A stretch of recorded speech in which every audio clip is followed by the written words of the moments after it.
Nós não somos seres sozinhos que vivem sozinhos no mundo, portanto toda ação nossa causa reação nas outras pessoas.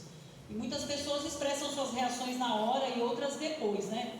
Então, eu achei bem interessante, eu quis fazer algo que realmente chocasse vocês. E aí depois eu recebi muitas ligações na semana e eu agradeço por isso, pela reação de amor e de carinho que vocês tiveram para com a minha vida. Mas estamos de pé, amém? Eu canto e vivo o que canto e o que prego, né? A perseguição não parou a igreja. Amém? Nós estamos de pé e continuaremos, porque nós estamos alicerçados em Jesus. Amém? Se fossem nossos conceitos e preconceitos, é certeza que a gente já tinha falido. Mas por causa de Jesus, que é Ele mesmo a rocha que sustenta as nossas vidas, nós estamos aqui.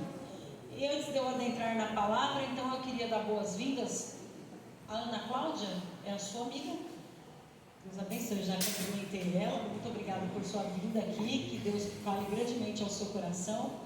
De uma maneira muito especial, quero receber o pastor Davi e sua esposa Edicleia, que estão aqui em nosso meio. Pastor amado, que eu tenho conhecido, ele tem me conhecido. A esposa eu conheci hoje, mas já amei. Olha que bom, né? Graças a Deus. Porque tem gente que a gente, né, vamos falar a verdade, não tem amor à primeira vista. Tem que trabalhar um pouco o amor, mas graças a Deus eu amei tanto o pastor Davi quanto sua esposa à primeira vista. Eu não tenho muita dificuldade sobre isso, mas me sinto muito feliz por vocês estarem aqui. Muito obrigada. Que o Senhor também possa encontrá-los. E o Paulo está conosco hoje aqui. Querido, Deus abençoe. Eu cumprimentei, mas não perguntei o nome, né? E glória a Deus que a nossa irmã Edi também está nos visitando hoje. Trouxe um visitante junto com ela. Olha que bênção. Deus é bom demais. E glória a Deus pela vida de todo mundo que está aqui. Amém. Que bom que vocês não viajaram e não me deixaram aqui sozinha. Graças a Deus. Mas quem comeu um bacalhau hoje? Ninguém. Os irmãos aí comeram. Queridos, graças a Deus, né? O povo comemorou Páscoa. E ontem eu fui ali na apresentação, não é? A gente tem artista na nossa igreja, não sei se vocês sabem. Então, a Lara e a Tati, sua mãe, fizeram uma apresentação ali em Jumirim, uma companhia de teatro, e foi muito bonito. Elas fizeram a peça A Paixão de Cristo, foi bem bonito mesmo. Mas eu estava ali olhando aquilo, e é tão forte para a gente assistir cada trecho dessa história, né? E eles fizeram questão de trazer desde o nascimento de Jesus até efetivamente a morte e ressurreição do Cristo. E eu vendo as pessoas ali assistindo aquele teatro, eu sinceramente percebi assim, que falta hoje sensibilidade a respeito do que estão vendo. E eu não sei vocês, mas eu tinha uma expectativa diferente depois que aconteceu a pandemia, né? Que foi um negócio tão pavoroso, a gente ficou dentro de casa, a gente não podia falar com as pessoas, era uma coisa tão estranha. E a gente sentia falta, né? Eu lembro que minha mãe chorava porque a gente não podia ir na casa dela, ela já estava morando sozinha. Então a gente tinha que se comunicar só por mensagem e tudo, e ela chorava. E aí por vezes eu ia na garagem do lugar que ela morava só para dar tchau com as crianças dentro do carro e ela na porta da casa, para dar uma acalmada no coração.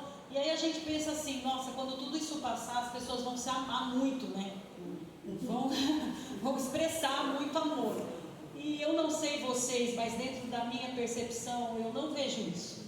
Parece que as pessoas se tornaram até um pouco mais indiferentes umas às outras. Parece que criaram mais ferramentas ainda para o afastamento, para sei lá, um esfriamento nos relacionamentos. E aí vendo aquela apresentação tão bonita, e os artistas ali todos bem envolvidos com cada cena, com cada momento, e as pessoas assim, tipo, como se estivesse vendo um filme, uma história qualquer, né? E eu falei, meu Deus, o que está acontecendo aqui? Parece que essa história não toca mais o coração das pessoas. E sabe, queridos, talvez as pessoas estejam cansadas de ouvir que Jesus era o Filho de Deus e que Ele veio, viveu como homem, morreu e ao terceiro dia ressuscitou. E as pessoas param por aí, né? E parece que isso não significa muita coisa, mas somente Jesus ressuscitou. Não existe um outro Deus que tenha ressuscitado. e Ele permanece vivo até os dias de hoje. E eu queria falar sobre isso, né? Sobre Cristo, Ele realmente morreu pelos nossos pecados, e é muito bom saber disso. E a gente fica super feliz de saber que existia uma dívida contra nós, e alguém veio e pagou essa dívida. Não é bom demais? Não precisa levantar sua mão, só para você refletir. Mas alguém dentro desse ambiente tem alguma dívida alta? Não quero falar daquelas baixas, não, que as baixas a gente paga. Mas uma dívida alta, assim, que você ficaria imensamente feliz se a instituição, enfim, ou a pessoa para quem você deve, ligasse e te dissesse: mas rapaz, a partir de hoje não pague mais nada, tá paga a sua dívida. Será que tem alguém aqui com uma dívida assim bem alta, né? De repente a prestação de casa, a prestação de carro, alguma coisa assim, né? Bem alta. E você ia ficar imensamente feliz se alguém te ligasse e dissesse: está pago. Eu acredito que tenha, né? Pessoas nessa condição aqui. E sabe, então a gente fica muito feliz de saber que a gente nem existia, nem tinha pecado ainda, e Jesus veio e já deixou uma dívida paga. Porque quando Jesus morreu pelos pecados, não foi só de quem já estava vivendo ali naquele momento, mas de quem já tinha morrido e de quem ainda viria a existir, como é o nosso caso. Então, quitou a dívida. E parece muito bacana ouvir sobre isso, mas a ressurreição de Cristo também trouxe algo consigo, né? Trouxe uma redenção, trouxe uma nova condição para nós, porque saber que você está perdoado é legal, mas você viver essa condição dentro do propósito que Cristo oferece é muito mais legal ainda. E eu passei a tarde hoje pensando sobre a ressurreição de Cristo. E eu gosto, vocês sabem, de ler a Bíblia bem gostosinho, assim, bem pausadamente, para entender cada momento. E o Senhor foi me trazendo algumas inspirações a respeito do momento da ressurreição de Cristo. Eu quero ser breve com você, para você ir correndo para a sua casa, jantar e tomar um café aqui antes, né, de você ir. Mas eu quero que isso fique gravado em nosso coração, o que aconteceu depois da ressurreição, porque isso precisa fazer alguma coisa com a nossa vida. Nós precisamos nos sensibilizar mais, queridos. Porque eu fiquei muito assim impressionada que Cristo ressuscitado parece que também para aquelas pessoas lá não significou muita coisa não. E olha que eles caminhavam bem intimamente com Jesus. Mas vamos comigo lá em João. Nos evangelhos todos falam desse texto, desse momento da ressurreição, mas eu gostei do jeito que João explanou e eu queria ir lá então. João capítulo 20.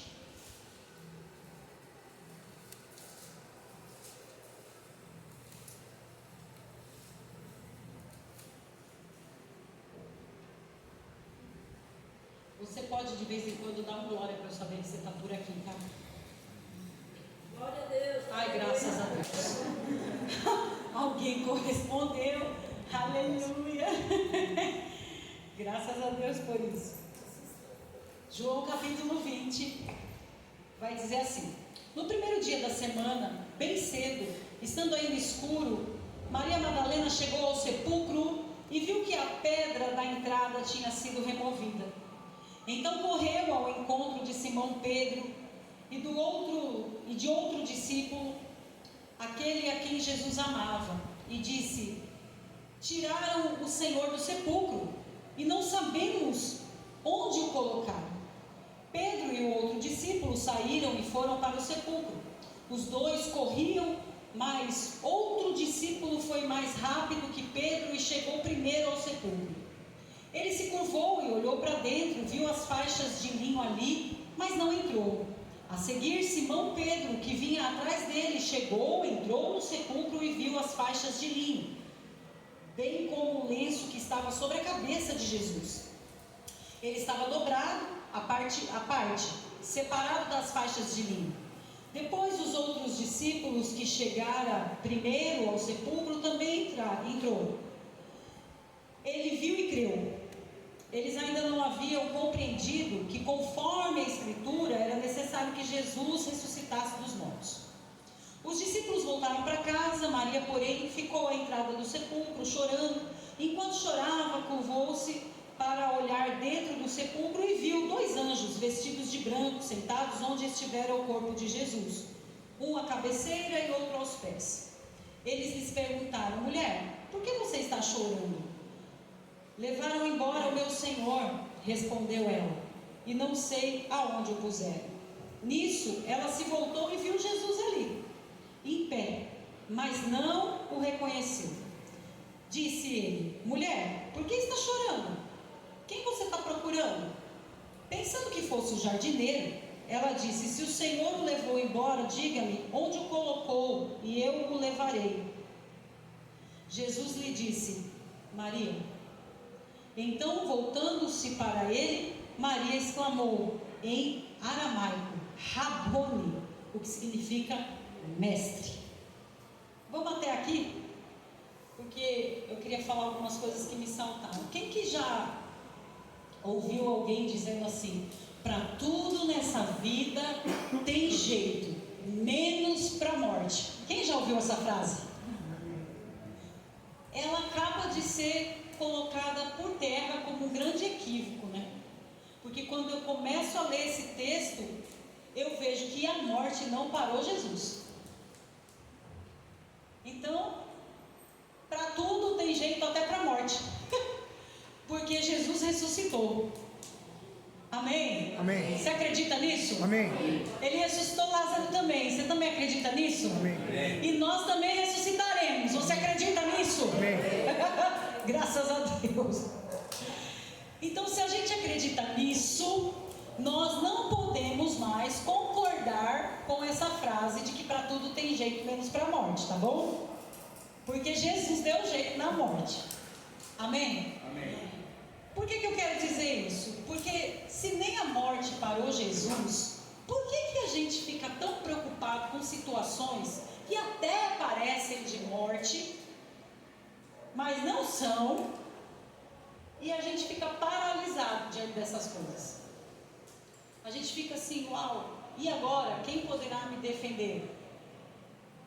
Diante de situações muito pequenas, porque se a gente considera a morte o fim, o que nós estamos vivendo agora não é o fim. Pode ser uma grande dor, pode ser algo bem realmente considerável. Eu não quero desconsiderar a sua dor, eu não quero minimizar o seu problema, eu só quero dizer que tem solução. Amém? E a primeira coisa então que eu quero deixar isso bem gravadinho no nosso coração: quando os dias difíceis se apresentarem, a gente lembrar: bom, se Jesus ressuscitou, se ele venceu a morte, isso daqui não é nada para ele resolver. Amém? Amém. Glória a Deus. Me chama a atenção que quando Maria chega lá no sepulcro, ela viu que a pedra da entrada tinha sido removida. Lá em João fala que era uma grande pedra. Em Marcos fala que era uma grande pedra. Já dá um outro detalhe sobre essa pedra. Diz que era uma grande pedra. Não sei se você lembra, quando Jesus foi ressuscitar Lázaro, ele chegou naquele lugar e ele disse o que para aquelas pessoas? Removam a pedra. Então precisou de alguém para fazer isso na ressurreição de Lázaro, sim ou não? Sim. E depois ele disse para fazer o que depois que removeu a pedra? Desatar as ataduras. Só que a mulher chega aqui na cena e já não tem pedra, já tinha sido removida, e as ataduras já estavam lá soltas. Você está entendendo ou não? Sim. Ei, queridos, Jesus resolve tudo, viu? Ele ressuscita, remove a pedra, tira as ataduras. Você consegue perceber que não tem nada impossível, nada difícil para Deus? Por que você olha para a pedra e para essa situação que até parece um sepulcro na tua história, na tua vida, e você olha para a pedra achando ela tão grande e irremovível até? E deixa eu te dizer, se Jesus está aí, se Jesus chegou aí, essa pedra vai rolar sozinha. Ele nem vai pedir para tirar, ele vai simplesmente remover. Quando você olhar, você fala: cadê aquela pedra grandona? filhos, cadê o queijo que estava aqui, o ratinho que estava aqui, o gato que estava aqui, vai falando, comeu, né? Pois é assim que Deus faz com as situações que aparecem na nossa vida. A gente está vendo muito grande, mas Jesus chega e Ele faz a pedra rolar, você já nem vê pedra, e aquilo que amarrava, aquilo que atava também já não ata mais, já não amarra mais. Você está comigo, alguém aqui está entendendo o que Deus está falando? Aleluia! Sabe, você veio hoje aqui, eu não sei qual é a sua lente a respeito das coisas que você tem vivido, como você tem visto as coisas em sua vida. Como eu disse a vocês, eu passei um período onde eu estava vendo as coisas maiores do que de fato elas eram. E às vezes a gente precisa de ajuda mesmo, para dar uma calibrada. Alguém aqui usa óculos? Ei, gente, não tem problema nenhum se a gente precisa do auxílio do óculos, para enxergar de longe, para enxergar de perto. Não tem problema você precisar de ajuda. A igreja é um local para nos ajudar, nos auxiliar de fato, enxergar como Deus enxerga as coisas. Amém. Isso não significa que ao sair daqui você estará plenamente preparado, porque isso depende muito mais de você do que de mim e de Deus. As situações vão se apresentar e como você vai olhar para elas depende do quanto você absorveu, do quanto você recebeu da palavra que lhe é ministrada. Jesus, Ele chega para resolver, e quando Ele ressuscitou, Ele ressuscita para trazer para nós mais uma mensagem. Então não foi só a vida dele antes da morte, não foi só a morte, não foi só a cruz, mas o pós-morte, a ressurreição. Traz ensinamentos preciosos, porque a partir disso é que Jesus chega e começa a falar com os seus discípulos e dá ordem para eles. Para a gente chega, o que está acontecendo? Vocês não ouviram nada do que eu falei antes de eu morrer? Agora eu já ressuscitei, está na hora de vocês praticarem. E nós nos intitulamos discípulos de Cristo desse tempo. Mas o que ainda estamos fazendo, queridos? Com as dificuldades que se apresentam, com os sepulcros que se apresentam diante de nós, o que fazemos com as grandes pedras que nós vemos? Será que estamos achando que Jesus está atado? Não. Ele ressuscitou, removeu a pedra, desatou e saiu andando. E Ele está fazendo um convite a nós hoje. Ei, vamos andar? Ei, vamos que tem coisa para a gente fazer? Tem coisas que parecem para nós que são irremovíveis de nossa vida. Mas deixa eu te dizer, nós servimos um Deus que é o Deus do impossível. Não tem nada, absolutamente nada que seja impossível para Deus. E a Bíblia também diz que tudo é possível ao que crê. Tem alguém que crê aqui? Amém. Oh, glória a Deus. Bom, aí nós vemos aqui que a mulher vê nessa cena, ela nem está entendendo muito direito o que está acontecendo, mas nos outros evangelhos vai dizer que ela saiu para contar para os discípulos. Aqui não fala com tanto detalhe, mas enfim, ela sai e conta para os discípulos. Eles não acreditam muito, então eles vão lá dar uma verificada que a mulher devia estar meio doida. Então eles foram ver o que estava acontecendo. E quando chegaram lá, viram realmente que o que ela relatou era fato, era o que estava acontecendo. E o que eu acho interessante é que vocês sabem que na Bíblia não tem nada que está escrito só por estar escrito, né? A Bíblia é um livro divinamente inspirado por Deus. Amém? Amém. Portanto, cada vírgula, cada palavra tem um sentido aqui. E eu não sei para você, mas me parece um pouco, assim, exagerado até, vamos dizer assim, da parte de João, quando ele descreve que o Pedro, Simão Pedro, entrou no sepulcro. E quando ele entra, ele vê uma cena que sinceramente para mim causa uma certa estranheza ou curiosidade, depende de como você é. Mas ele chega lá e ele vê as faixas de linho num lugar, e o lenço que cobria a cabeça de Jesus estava como? Quem que pode me dizer? Como que estava, gente? Dobrado. Mas estava dobrado num outro lugar, separado. Gente, faça-me um favor. Que organização de Jesus, né? Porque tem gente que não arruma nem a cama quando levanta e só estava dormindo. Não arruma nem o quarto. Jesus ressuscita porque estava morto e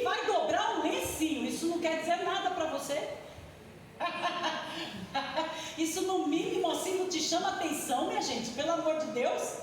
Que isso? Jesus levanta, dobra as coisas antes de... Bom, que fique já uma primeira lição, tá? Quando você levantar em nome de Jesus, arruma sua cama, arruma seu quarto. Não é essa mensagem não que eu quero trazer, mas eu já vou aproveitar, não é? Vou aproveitar para te mostrar que Jesus era organizado e nós também precisamos ser assim. Ele deixou o sepulcro organizado. Deixa o seu quarto, meu filho, em nome de Jesus, organizado para o seu próximo sono. Tá bom? Tá tudo bem?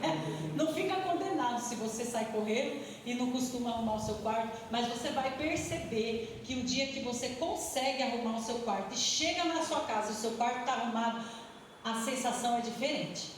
A sensação é diferente. Tá bom? Faça esse experimento um dia e depois você me conta como é que foi. Mas o fato é que me chamou a atenção esse lenço dobrado. Mas rapaz, o que a Bíblia tinha que trazer aqui, esse João, que nenhum outro dos evangelhos fala isso, o que João foi trazer esse negócio aqui? Então fui pesquisar, né? E aí eu descobri algo bastante interessante. Na tradição judaica, havia uma situação em que vou chamar de servente, ou criado, ou garçom, como você quiser chamar, ele punha a mesa para a família jantar. A família se sentava para jantar, e aí, quando alguém jantava e queria já sair da mesa, não queria permanecer no lugar, ele pegava o guardanapo, amassava e jogava na mesa. E isso, para o criado, para o garçom, vinha como um recado de que aquela pessoa comeu, terminou, saiu e não vai voltar. Ele já podia retirar o prato. Porém, a pessoa que estava comendo, mas ainda não havia terminado e queria sair, mas ainda voltaria, ela deixava o guardanapo dobrado em cima da mesa. Isso está dizendo alguma coisa para você? Porque para os judeus estava dizendo: ele vai voltar. Ele ainda não terminou. Ele vai voltar. Glória a Deus. Ele ainda não terminou. Eu queria que você visualizasse essa cena. Pare de olhar para o sepulcro. Pare de olhar para a pedra. Pare de olhar para as dificuldades, para a escuridão. Pronto, vou facilitar esse negócio. Para a escuridão da situação que se apresenta. Dá para você enxergar o lenço dobradinho que está dando uma mensagem para você? Ei, ele não terminou. Ele está trabalhando por sua vida. Amém. Ele ainda está agindo por você. Ele ressuscitou, está andando, está caminhando. Ele te encontrou, ele encontrou os discípulos e ele está falando conosco. Amém. Oh, aleluia! Eu fiquei tão animada com essa mensagem. Parece que vocês não estão, gente. Está acontecendo com vocês? Estamos com um espírito diferente? Sangue de Jesus tem poder. Sabe de uma coisa? A obra que o Senhor começou na sua vida, Ele é fiel e justo para completar. Aleluia, glória a Deus. Pode muita gente ter amassado o guardanapo e jogado na mesa, te dando o recado de que não volta mais. Mas Jesus de Nazaré, aleluia, glória a Deus, Ele está dizendo: eu estou voltando. Amém, amém. Eu não terminei. Eu amo Deus e eu amo a forma como Ele age, queridos. Amém. Pare de olhar para as coisas. Ei, eu precisei de fazer esse exercício esses dias aí. Porque, vamos continuar aqui. A Maria Madalena era íntima de Jesus? Sim ou não, meu povo? Sim. Lógico que era.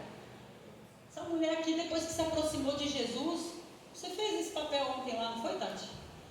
Pô, depois que essa mulher se aproximou de Jesus, aí ela foi que foi. Ela queria estar com Jesus toda hora, e queria, né, derramar perfume, enxugar pé, fazer tudo que podia, ela queria estar lá. Talvez alguns, já devia ter uns tietenses lá. Os serquinenses, que falavam mal dela, eu acho que tinha. Uns que falavam mal dela, mas não estava nem aí. Ela continuou servindo, continuou fazendo, continuou seguindo, ao ponto de depois que o homem morreu, ela ir lá ainda com perfuminho lá no sepulcro. Imagina o que falava. Mas o fato é que mesmo assim, quando ela chega ali, gente, Jesus fala com ela. Olha aqui, versículo 13.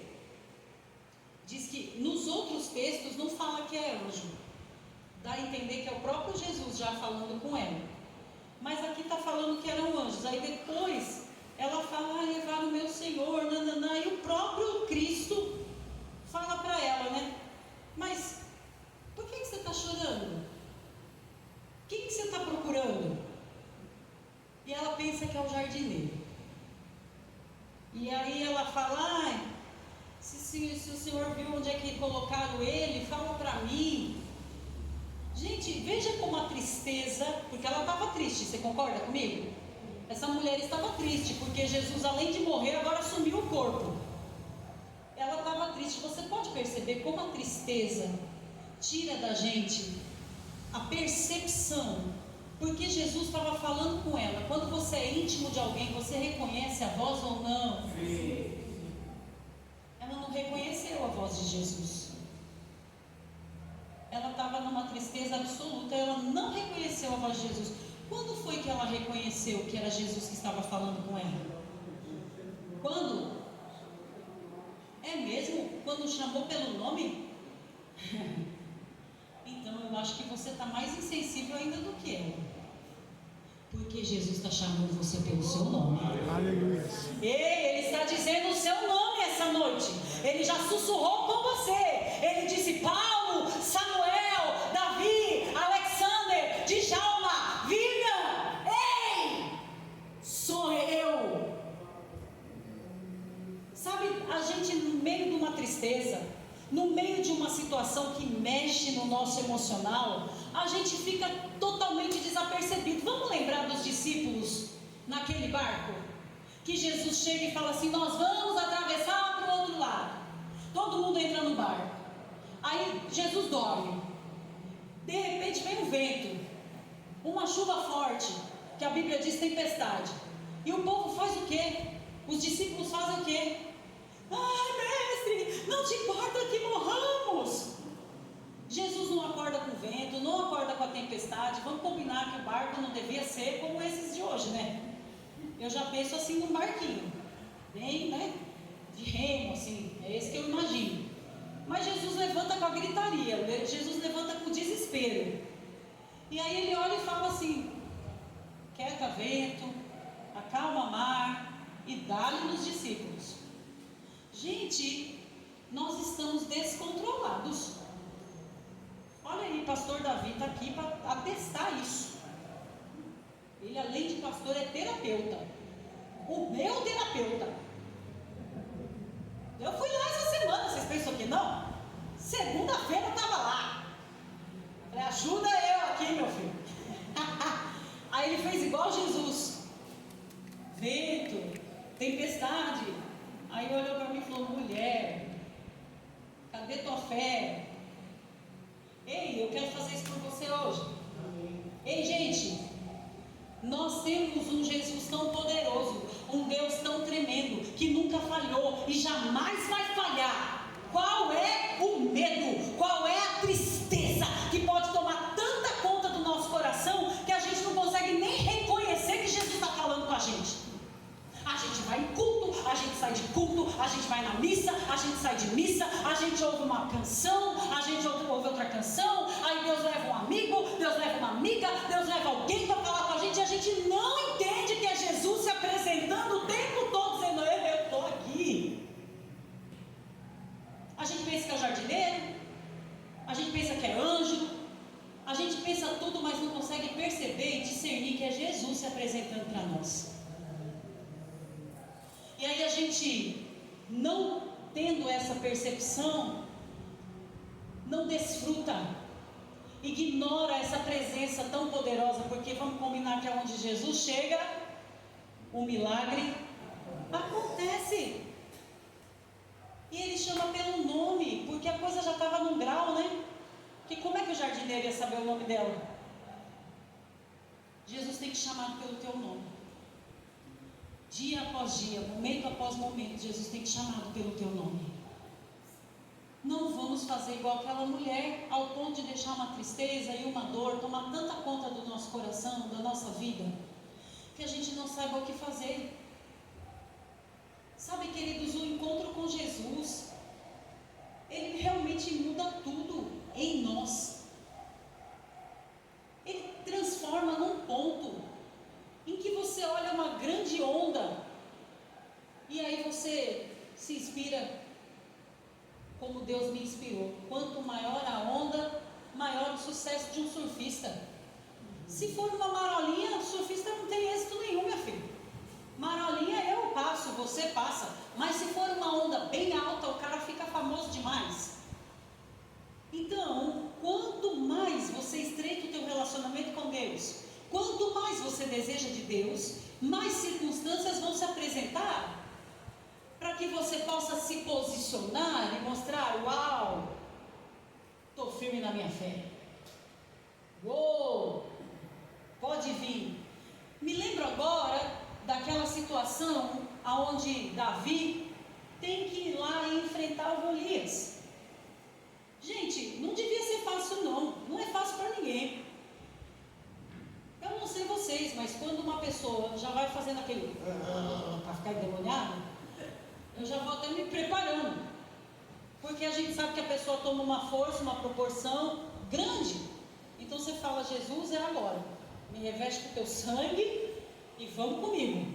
É ou não é, meu povo? Já sabe que o negócio vai pegar.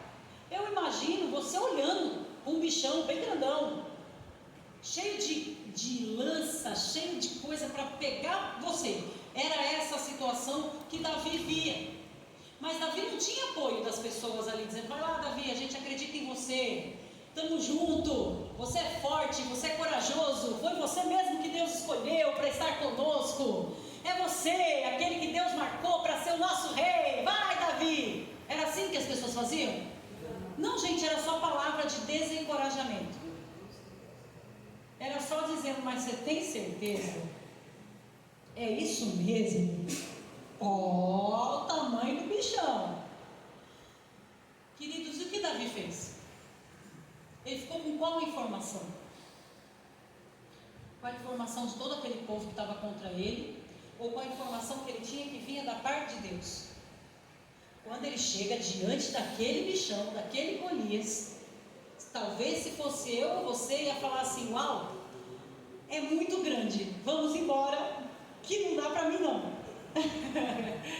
Mas ele olhou e disse o quê? Rapaz, é tão grande que não tem como eu errar. Aleluia. Sabe por quê? Quando você está cheio de fé, quando você está encorajado pelas verdades da palavra, a ótica muda. O jeito de olhar as circunstâncias muda, num ponto tal que você fala: rapaz, você vem contra mim com espada e lança, mas eu vou contra ti em nome do Senhor. Por um caminho o meu inimigo vem, mas é por 7 que ele vai ter que fugir, porque o meu Deus é tão poderoso e tem tanto anjo que ele libera em meu favor, que vai ter que correr para todo lado. Sabe, queridos, Deus, ele é maravilhoso demais para a gente ficar tão amedrontado. Precisamos ter consciência. Aqui viemos, e eu vejo que Jesus, ele sai daqui e ele vai se apresentando. Aí ele chega na casa que os discípulos estão tudo reunidos. O povo se apavora, o apavoramento era tão grande que estava com a porta trancada, estava tudo trancado, eles lá dentro. Jesus entra, olha que loucura. Jesus entra, até eles identificarem o que estava acontecendo. Aí depois vem o outro lá, que não estava na hora, o Tomé, não estava na hora. Depois ele vem, ainda quer apertar lá para ver. Ah, gente, faça por favor. Jesus tinha uma paciência mesmo, né? Que tinha que ter, e a gente também tem que ter. E ele sai falando: gente, sou eu, vocês não lembram que a gente conversou, não lembram o que eu falei? E eu estou aqui para falar a mesma coisa para vocês. Gente, vocês não lembram não? O que Deus falou para vocês? Vocês não lembram não? De quando vocês vieram e receberam Jesus, quantas promessas, quantas coisas maravilhosas Deus falou a seu respeito.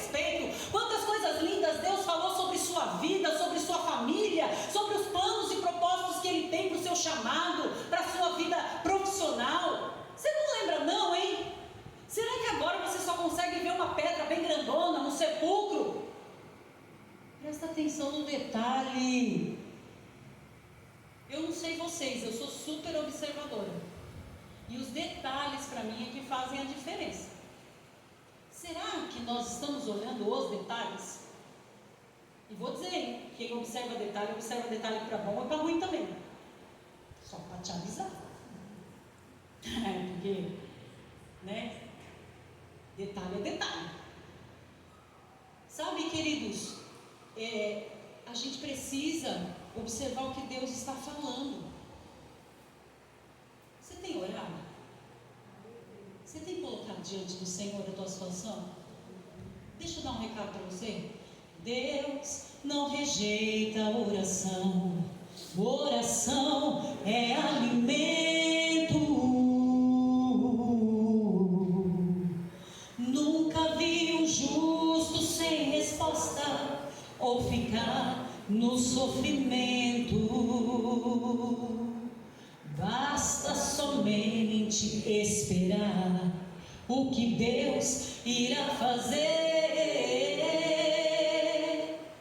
Quando Ele estende suas mãos, é a hora de vencer. Aí você faz o quê? Então louve, simplesmente louve. Tá chorando, louve. Tá sofrendo, louve. Não importa, louve. Teu louvor invade o céu. E aí? Deus vai na frente, abrindo o caminho, quebrando as correntes, tirando os espinhos, ordena os anjos para contigo lutar. Ele abre as portas para ninguém mais fechar. Ele trabalha para o que nele confia, caminha contigo de noite ou de dia.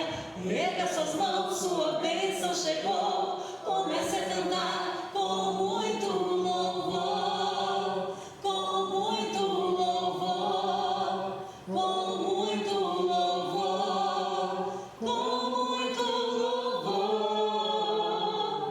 Mas é isso aí que a gente está fazendo. A gente ora, mas depois a gente faz o quê, meu povo? Reclama. E reclamar é trazer de volta o problema para a gente. E se a gente já entregou, a gente precisa confiar e descansar. Confiar e descansar. Senão, Jesus vai fazer a visitinha que nem ele fez para os discípulos. E vai ter que ficar falando, gente, eu disse para vocês, por que o espanto?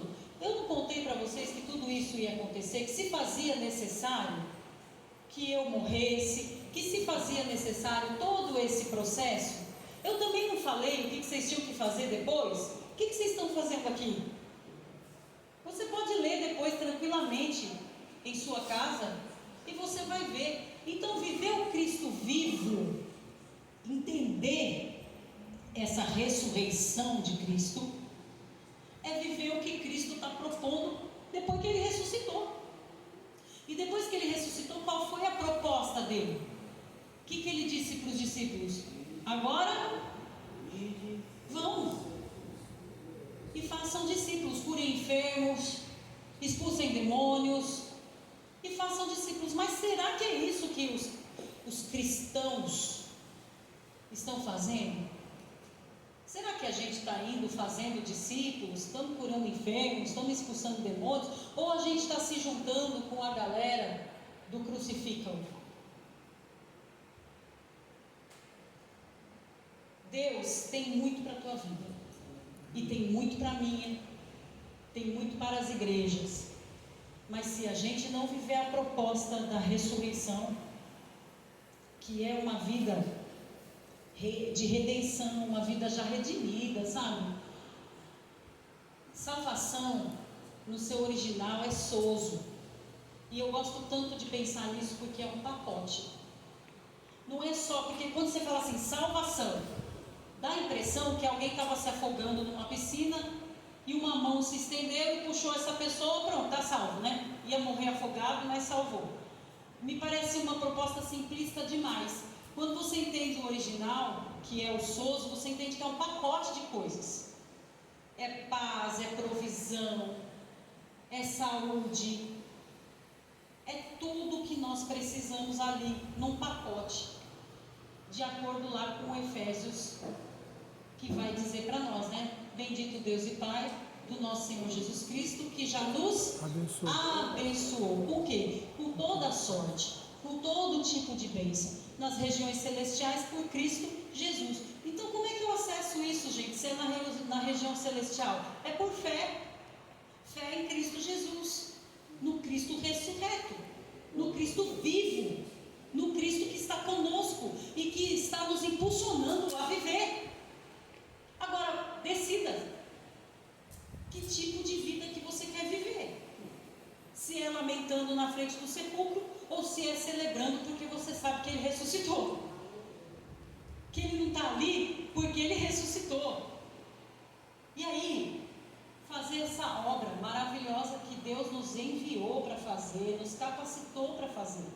Nós sabemos que nem todos serão pastores, nem todos serão mestres, nem todos serão profetas.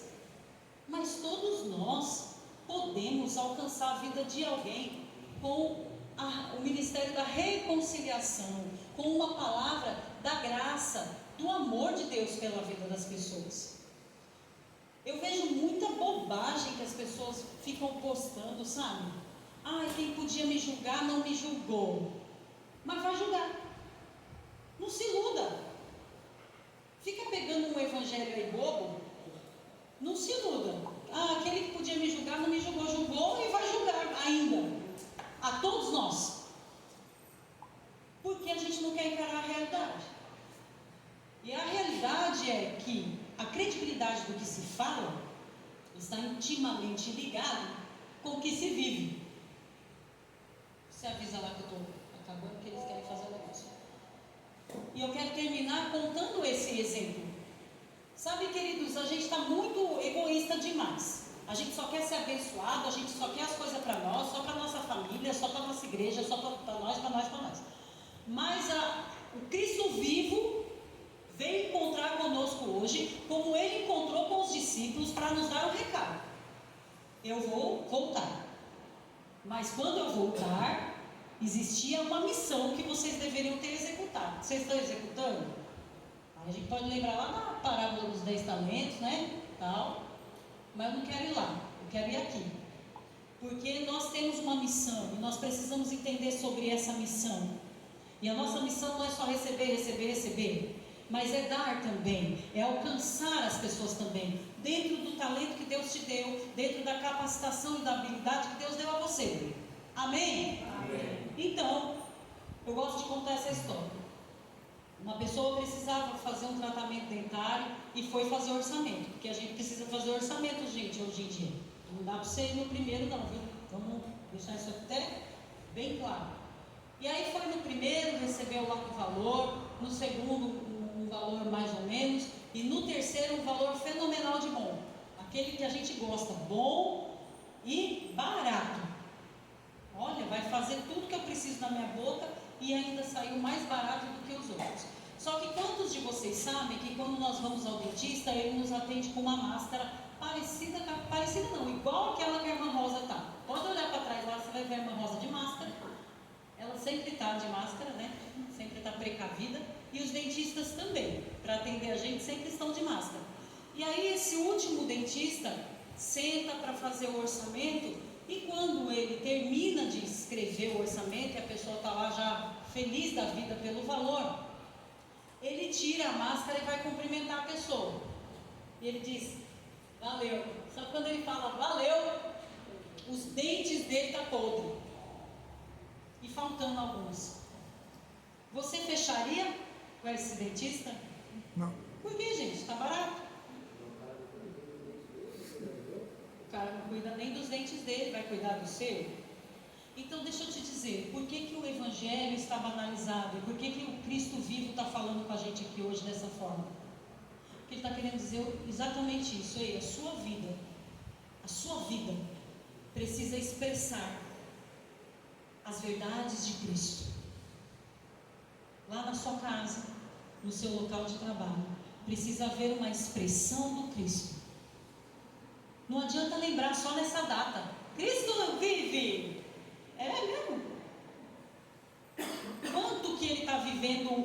através de você. E eu finalizo contando um testemunho. Queima ele, Jesus. Eu finalizo contando um testemunho. Essa semana nós estávamos na empresa e estava um negócio esquisito, o povo toda hora meio doente, meio estranho e tal. E o Samuel trabalha comigo na mesma sala e tem uma outra moça que trabalha com a gente, e a moça chegou já dizendo: eu estou passando mal. E eu falei: poxa, e ela, eu estou passando mal, e eu estou passando mal, e ela sentou, eu olhei para o Samuel, olhava para ela baixava a cabeça, ela levantava a cabeça, ela respirava. Eu falei: mas o que você está sentindo? Aí ela foi falando, né, o que ela estava sentindo e tal. Eu sei que eu fiquei olhando, eu falei: ai meu Deus, eu não vou me segurar. Eu sei que eu estou no local de trabalho, mas eu preciso fazer alguma coisa.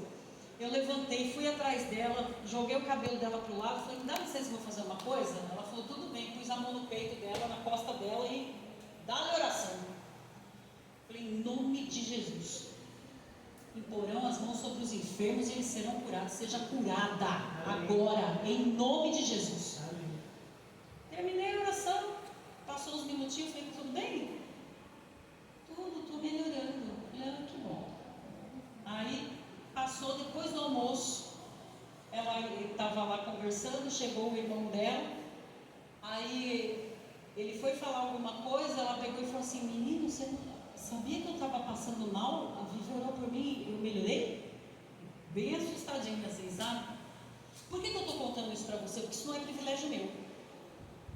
Porque quando Cristo falou aqui para os discípulos, estava englobando você também. Não somente eu e eles, mas você também. Lembra que eu te falei? Jesus está chamando você pelo seu nome. Você está sendo chamado pelo seu nome hoje para dizer: faça alguma coisa com o que você já recebeu.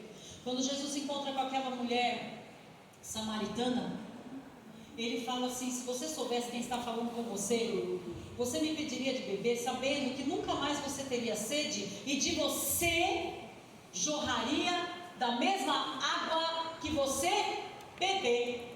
Vê como é que é o negócio? Não é só para você beber para saciar a sua sede, é para você beber, saciar a sua sede e jorrar de você em outros.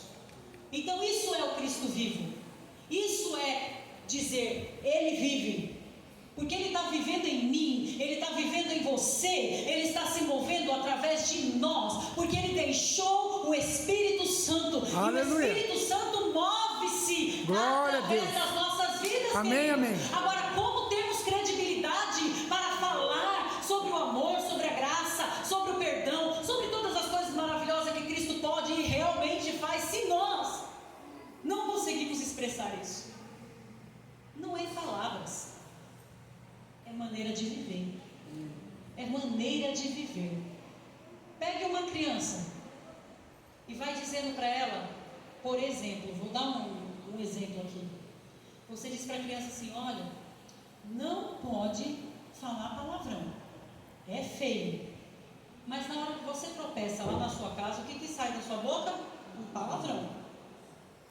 Você concorda que quando essa criança tiver um pouquinho mais de entendimento, ela vai também repetir? Você vai repreender, ela vai falar assim: ué, mas você também falou? Então não existe essa de faça o que eu falo e não o que eu faço. Porque Cristo vai dizer que Ele falava e fazia tudo o que Ele via o Pai fazer. E o apóstolo Paulo também vai dizer: não vivo mais eu, mas Cristo vive em mim. E ele também diz que Ele pode ser imitado, porque Ele é imitador de Cristo. Será que eu e você podemos dizer: só me imita aí, porque eu sou imitador de Cristo? Então está tudo certo. O que eu fizer, vocês também podem fazer. Queria que isso ficasse para a nossa reflexão hoje, em nome de Jesus. Não quero que ninguém fique com nenhum peso de condenação, mas com uma reflexão: o que posso melhorar, para que o Cristo vivo seja percebido, não só nesse tempo de Páscoa, através de lindas postagens. Eu não postei nada. Porque o que adianta? As pessoas postam sobre o Cristo vivo, mas cadê o Cristo na vida delas? Cadê o Cristo no dia a dia delas? Ele ressuscitou. hoje está sentado à direita de Deus Pai. Mas ele deixou um recado lá naquele sepulcro. Lencinho lá dobrado. O que significa, meu povo? Hã? Então espera aí que ele está voltando. Amém? Quero orar com você em nome de Jesus.